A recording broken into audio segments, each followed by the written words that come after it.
Greetings and salutations. Back to talking about more Scooby-Doo films. And this time, we're looking at Scooby-Doo and the Cyber Chase.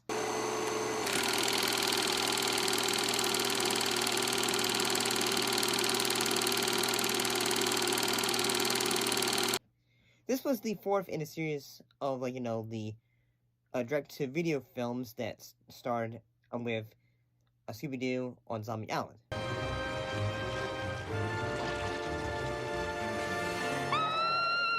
It's Lena! We left her and Simone unprotected! Come on! So this one, compared to the last one, which was Scooby-Doo and the Alien Bears, that one's science fiction.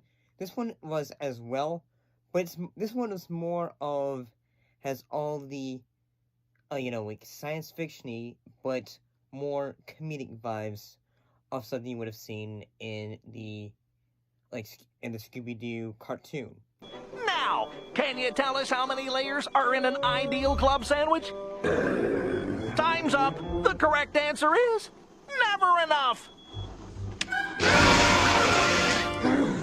Let's try one more. When's the best time to enjoy a milkshake with your French fries? Time's up. The answer is anytime.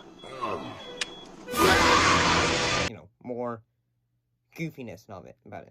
I have to say that, I grew up with this one. And I also played the video game that was based off as a child. But still never able to beat the virus at the end of the game.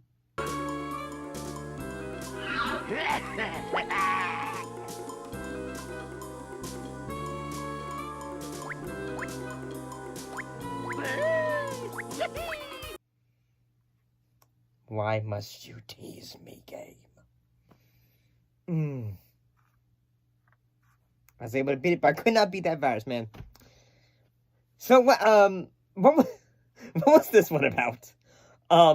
This was in which Scooby and the gang all meet. They go to, an old friend's that they had met who is a designer. A video game designer. And, anyway, they discover that there is a phantom virus. Scooby-Dooby-Doo, here are you.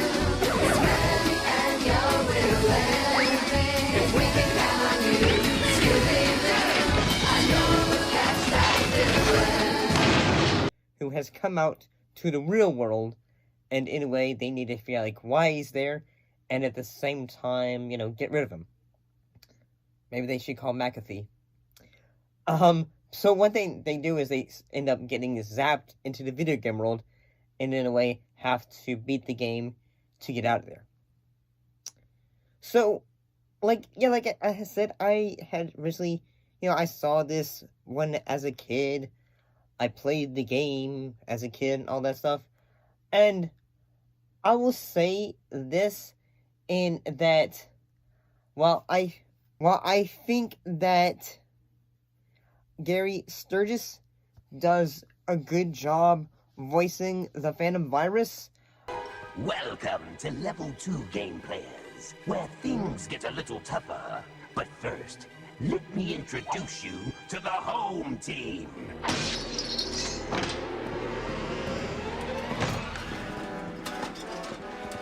I will say that the Phantom Virus, as a I guess a Scooby-Doo antagonist and all that, he's not a very scary or spooky one, in a way. And that, say, well, yes, there is the idea of, he could corrupt data and everything in the real world, but at the same time, but once in the video, he is able to, it's like, hey, go get me those, skeleton Romans and all that stuff. Yeah, it's like, say, okay, he can be a little bit zippy, zappy zap and all that stuff. I think I saw a vending machine down the hall. What is it, Scoob? Oh, hello, Mr. Phantom.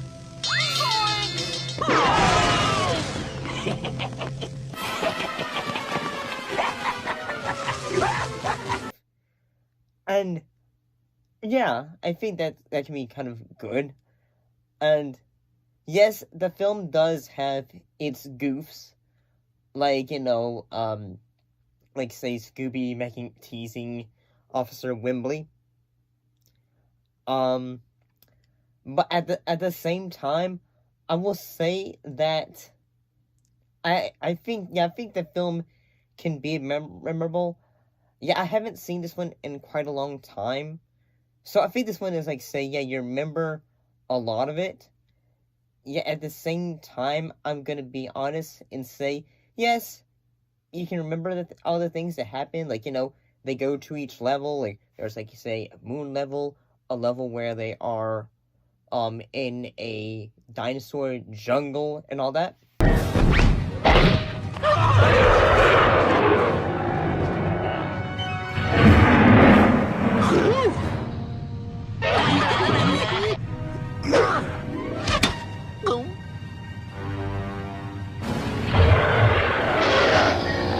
I think we're safe. The T-Rex is built for running, not climbing. And yeah, like, the levels that they're on are, yeah, very, like, very, like, cliche video game levels that, you would have played back in the 90s and all that. Here they come, the mean streets, mummies and sheets. Just gotta get away. Hello, cyber dream. Why you chasing me? My computer screen. And yeah, I think that kind of works. At the same time, I'm gonna say that I did not realize, like, say, yes, I watched Scooby-Doo as a kid. I didn't realize, like, say, I knew about the Creeper, and the Tar Monster, I guess. I didn't remember, like, all of them. Like, I don't remember all of them, like, Gator Ghoul, or, heck, even Jagir, I believe. Or even, who was it? Old Iron Face? Yeah, I don't remember them. But then again, like, they were in, like, say, newer Scooby-Doo, stories. Like, yeah.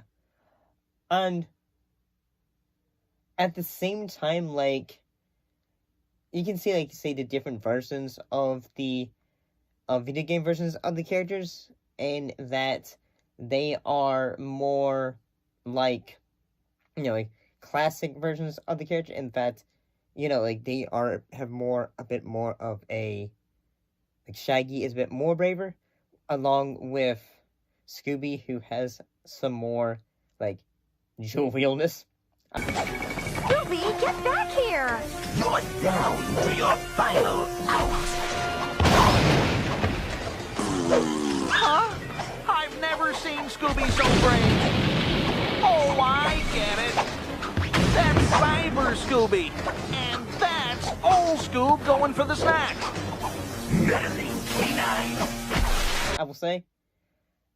I guess the issue is that having looked back at it, and at the same time, like, looking back at the previous films, it is kind of a little bit like, say, yeah, I guess, like, say, like, when you watch all the other films before this one, you go, like, say, oh, man, like, you grow to kind of like the spookiness it started off with, and at the same time, it's like, say, yeah, like, I can understand, like, why, they had to tone things down.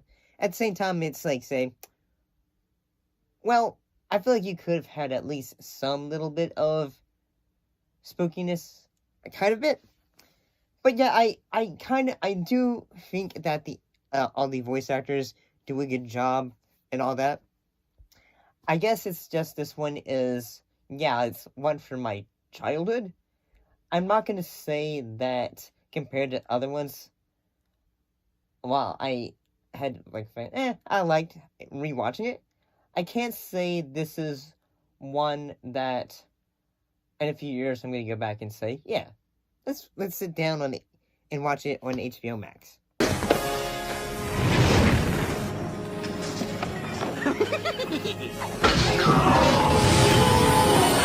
All right, Scoob.